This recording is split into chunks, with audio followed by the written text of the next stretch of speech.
Hello everyone, good morning, welcome to my YouTube shorts.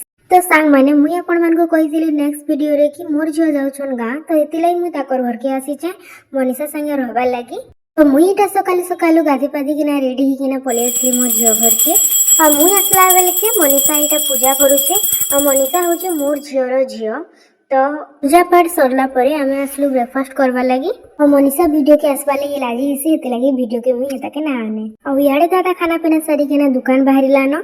Then आमे गलु छत ऊपर के कपड़ा सुखावार लगी। आज छत ऊपर बिल्कुल खरा नहीं थाई कपड़ा सुखे के ना आमे घा बागीर कथा लागलु तार परे पले आसीतिलु तलके जेतु रंधा टाइम ही जाइथिला न। मुई इटा कहूचे मनीषा के आज काना रांधमा बोली करी जेतु आज का सोमवार है और मनीषा अरुआ खेसी हेति लगी आमे भाबलु कि भात दाल आउ कोबी भजा टिके भाजी दमा। देन आमे दुई बहन बाहरी पलु बड़ बड़ रंधाली रांधवा लगी। पूरा प्रॉपर तो रांधिना आसीबा कि जेतकी भी जानसु जणे खाई ही पारबा। देन आमे याडे कोबी आउ आलू के काटी देइथिलु। कोबी आउ आलू काटबा आगुर आमे भात बसई देइथिलु। मिले भात भी हमर ही गलानो। भात दाल भजा करमु बोली करी भाबलु, बाकी फिर मन के काना लागला बेले बैगन पुडचु बैगन भरता करवा लगी। मुई से आडे बैगन पुडुथिली आ मनीषा आडे भजा भाजुथला बेले भजा भी हमर पूरा रेडी ही गलानो। और बैगन भरता करवा लगी प्याज और कच्चा मिर्चा के आमे काटी किना रखिछु।